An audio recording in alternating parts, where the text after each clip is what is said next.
स्वागत है। आज हम एक ऐसी आम समस्या की गहराई में उतर रहे हैं जिससे हम सब कभी ना कभी गुजरे हैं, डायरिया या अतिसार। और जब यह होता है तो हमारी पहली प्रतिक्रिया क्या होती है? उसे तुरंत रोकने की कोई दवा लेना? लेकिन क्या हो अगर मैं कहूं कि दुनिया के सबसे पुराने चिकित्सा ग्रंथों में से एक, चरक संहिता के अनुसार ये सबसे गलत कामों में से एक हो सकता है। आज हमारे पास इसी ग्रंथ के अतिसार चिकित्सितम अध्याय के कुछ अंश हैं, साथ ही उनके अनुवाद भी। हमारा मकसद ये समझना है कि क्या अतिसार दुश्मन है या हमारे शरीर का एक जरूरी संदेश जिसे हम गलत समझ रहे हैं। चलिए इस उलझी हुई गुत्थी को सुलझाते हैं। तो इस अध्याय की शुरुआत एक कहानी से होती है जो सुनने में थोड़ा अजीब लगती है। इसमें कहा गया है कि अतिसार की समस्या तब शुरू हुई जब यज्ञों में बहुत ज्यादा पशुओं के भारी और गर्म मांस का सेवन होने लगा। ये कहानी आज के समय में कितनी प्रासंगिक है? देखिए, ये कहानी अक्षरशः लेने के लिए नहीं है, बल्कि एक बहुत शक्तिशाली प्रतीक है। अच्छा। ये हमें सीधे समस्या की जड़ पर ले जाती है। भारी और गर्म मांस का मतलब है कोई भी ऐसा भोजन जिसे पचाना मुश्किल हो। जब हम ऐसा कुछ खाते हैं जो हमारी पाचन क्षमता से ज्यादा हो, तो हम अपनी अग्नि को यानी हमारी पाचन शक्ति को कमजोर कर देते हैं। और आयुर्वेद के अनुसार मंद अग्नि ही पेट की लगभग हर बीमारी का शुरुआती बिंदु है। अच्छा, तो ये सिर्फ एक कहानी नहीं बल्कि एक तरह का मेटाफर है कि अपनी पाचन शक्ति से ज्यादा भारी भोजन मत करो। लेकिन यहाँ सबसे हैरान करने वाली बात तो ये है कि आयुर्वेद अतिसार को एक बीमारी की तरह नहीं, बल्कि शरीर के एक रक्षा तंत्र, एक डिफेंस मैकेनिज्म की तरह देखता है। बिल्कुल।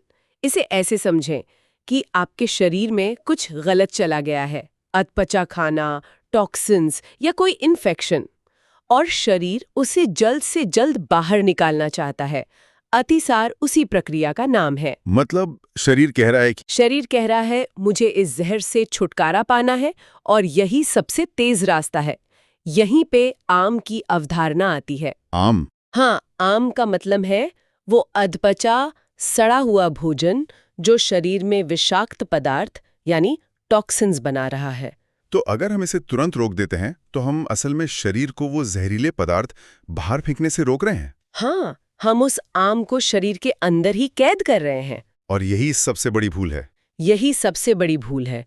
चरक संहिता साफ साफ चेतावनी देती है कि अगर आम की अवस्था में दस्त को जबरदस्ती रोका गया तो वो अंदर फंसे हुए टॉक्सिन्स भविष्य में ज्यादा गंभीर बीमारियां पैदा कर सकते हैं। जैसे बवासीर, त्वचा रोग, जोड़ों का दर्द और लंबे समय तक रहने वाला बुखार। बाप रे! शरीर एक समस्या को हल करने की कोशिश कर रहा था और हमने उसे रोककर 10 और नई समस्याएं खड़ी कर दी। ये तो सोच को पूरी तरह से पलट देने वाली बात है। तो इसका मतलब हर तरह का डायरिया एक जैसा नहीं होता होगा। क्या स्रोतों में इसके अलग अलग कारणों के बारे में भी बताया गया है? हाँ, और ये आयुर्वेद के नजरिए की खूबसूरती है। वो हर व्यक्ति और हर स्थिति को अलग तरह से देखता है। मुख्य रूप से 6 प्रकार बताए गए हैं। 3 तो शारीरिक कारणों पर आधारित हैं जिन्हें हम दोष कहते हैं, वातज, पित्तज और कफज। लेकिन जो 2 प्रकार हैं वो आज के समय में शायद सबसे ज्यादा प्रासंगिक हैं, भयज और शोकज। भयज और शोकज मतलब डर और दुख से होने वाला अतिसार। हाँ, डर और दुख से।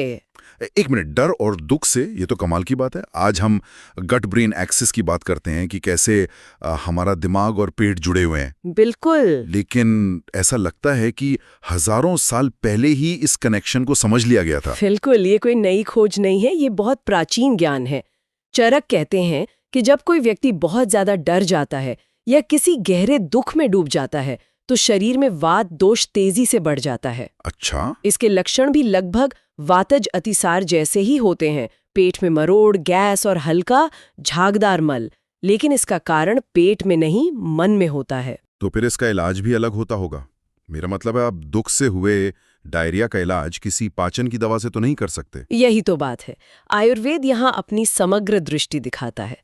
डर से हुए अतिसार की चिकित्सा है हर्षण, यानी उस व्यक्ति का उत्साह बढ़ाना, उसे खुशी देना, उसका ध्यान डरावनी चीज से हटाना। वाह! और शोक से हुए अतिसार की चिकित्सा है आश्वासन, यानी उसे सांत्वना देना, दिलासा देना, भावनात्मक सहारा देना। ये सिर्फ पेट का नहीं बल्कि इंसान का इलाज है। बिल्कुल, ये एक अद्भुत दृष्टिकोण है। ये सच में अद्भुत है। अच्छा, तो बाकी 3 प्रकार वात, पित्त और कफ वाले अतिसार में क्या मुख्य अंतर है, संक्षेप में अगर हम समझें? जरूर। संक्षेप में ये हमारे खानपान और जीवन शैली से जुड़े हैं। वातज अतिसार तब होता है जब हम बहुत रूखा सूखा ठंडा खाना खाते हैं या बहुत ज्यादा यात्रा करते हैं, चिंता करते हैं।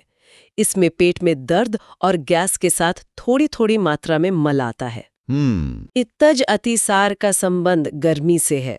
बहुत ज्यादा मसालेदार, तला हुआ खट्टा भोजन या बहुत ज्यादा गुस्सा करने से पित्त बढ़ जाता है। अच्छा। इसमें मल का रंग पीला या हरा हो सकता है और शरीर में जलन और प्यास बहुत लगती है। और कफज?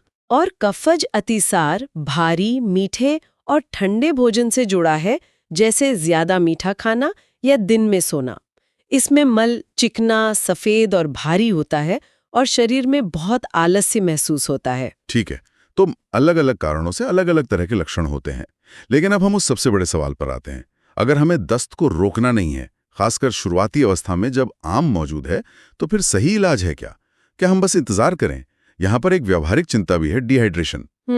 अगर शरीर से इतना पानी और इलेक्ट्रोलाइट्स निकल रहे हैं, तो क्या ये खुद में एक बड़ा खतरा नहीं है? बहुत ही महत्वपूर्ण सवाल है और आयुर्वेद इसे नजरअंदाज नहीं करता। ऐसा नहीं है कि हमें कुछ भी नहीं करना है, बल्कि हमें शरीर की मदद करनी है, उसकी प्रक्रिया में बाधा नहीं डालनी। ठीक है। इसके लिए एक बहुत ही तार्किक 3 चरणों वाला प्रोटोकॉल है। इसे समझने के लिए एक रसोई की कल्पना करें। ओके। मान लीजिए आपकी रसोई का चूल्हा यानी आपकी अग्नि बुझ गया है और काउंटर पर बहुत सारा कच्चा अधपका खाना पड़ा है जो अब सड़ने लगा है। यही आम है। ठीक है, एक गंदी रसोई जिसकी पाचन अग्नि बुझ चुकी है। बिल्कुल। अब आप क्या करेंगे? पहला चरण है लंघन यानी उपवास। उपवास? इसका सीधा मतलब है रसोई में और किराने का सामान लाना बंद कर दो। जब तक पुरानी गंदगी साफ न हो जाए, नया सामान लाने का कोई मतलब नहीं। सही है। उपवास करने से पाचन तंत्र को आराम मिलता है और वह अपनी पूरी ऊर्जा सफाई पर लगा सकता है। और दूसरा चरण? दूसरा चरण है दीपन पाचन।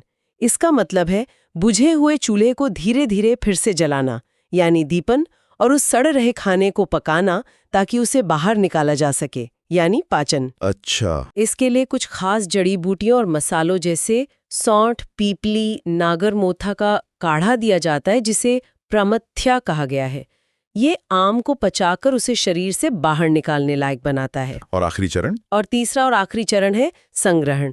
केवल तब जब रसोई पूरी तरह साफ हो चुकी है, आम पच चुका है और चूल्हा ठीक से जलने लगा है, तब हम ऐसी औषधियां देते हैं जो मल को बांधने का काम करती हैं। अच्छा। अगर आपने ये काम पहले कर दिया होता तो आप सड़े हुए खाने को ही रसोई में बंद कर देते। ये एनालॉजी बहुत कारगर है। इससे पूरी प्रक्रिया एकदम साफ हो जाती है। आप शरीर को दबा नहीं रहे हैं, बल्कि उसकी मदद कर रहे हैं ताकि वो अपना काम बेहतर तरीके से कर सके। इस पूरी प्रक्रिया के दौरान खाने पीने का क्या महत्व है, खासकर जब हम उपवास या हल्के भोजन की बात कर रहे हैं? आहार ही चिकित्सा का आधार है। जब अग्नि कमजोर हो तो उसे भारी भोजन देना आग पर पानी डालने जैसा है। इसलिए पतली खिचड़ी, जिसे यवागु या विलेपी कहते हैं, या दाल का पानी और सब्जियों का सूप यानी यूश देने को कहा गया है। लेकिन एक चीज है जिसे स्रोतों में अतिसार के लिए अमृत के समान बताया गया है। वो क्या है? और वो है तक्र यानी छाछ। छाछ? हम इसे गर्मियों में पीते हैं, लेकिन इसे अमृत क्यों कहा गया है? क्योंकि ये एक ही साथ कई काम करती है। ये हल्की होने की वजह से आसानी से पच जाती है। ठीक है। यह अपने खट्टेपन से बुझी हुई अग्नि को बढ़ाती है, यानी दीपन का काम करती है। यह आम को पचाने में मदद करती है, यानी पाचन करती है। वाह। और सबसे अनोखी बात, जब आम पच जाता है तो यह अपने कसैले गुण के कारण मल को बांधने का काम भी करती है, यानी ग्राही भी है। मतलब ये सब कुछ करती है? हाँ, यह वात और कफ को भी नियंत्रित करती है और पित्त को बहुत ज्यादा नहीं बढ़ाती। यह लगभग हर प्रकार के अतिसार में फायदेमंद है। इसमें पूरा ट्रीटमेंट पैकेज जैसा है। अच्छा, कभी-कभी स्थिति बहुत गंभीर हो जाती है, जैसे मल में खून आना या गुदभ्रंश, मतलब रेक्टल प्रोलैप्स। क्या इन जटिलताओं के लिए भी कोई समाधान बताया गया है? हाँ, आयुर्वेद में इन गंभीर स्थितियों के लिए भी बहुत विशिष्ट उपचार हैं। अगर मल में खून या आम मतलब म्यूकस आ रहा हो तो पिच्छा बस्ती का विधान है। बस्ती, इसका मतलब एक तरह की औषधीय एनीमा? हाँ बिल्कुल। पिच्छा बस्ती, ये नाम ही अनोखा है। ये काम कैसे करती है? इसे आप आंतों के लिए एक बायोलॉजिकल बैंडेज समझ सकते हैं। Biological bandage? हाँ, इसमें सेमल की मूसली जैसी चिपचिपी और ठंडी तासीर वाली जड़ी बूटियों का इस्तेमाल होता है। जब ये बस्ती दी जाती है तो ये आंतों की सूजी हुई और जख्मी अंदरूनी परत पर एक सुरक्षात्मक चिकनी कोटिंग बना देती है। अच्छा। ये उस परत को शांत करती है, खून बहना रोकती है और उसे अंदर से ठीक होने का मौका देती है। ये तो बाहर से दवा खाने से कहीं ज्यादा सीधा और असरदार तरीका लगता है। बिल्कुल। इसी तरह गुदब्रंश के लिए चनंगरी घृत जैसे औषधीय घी का प्रयोग बताया गया है, जो उस हिस्से को चिकनाई और मजबूती देता है। और साथ में तेल बस्ती का भी प्रयोग होता है। तो हर जटिलता के लिए एक सोचा समझा समाधान मौजूद है।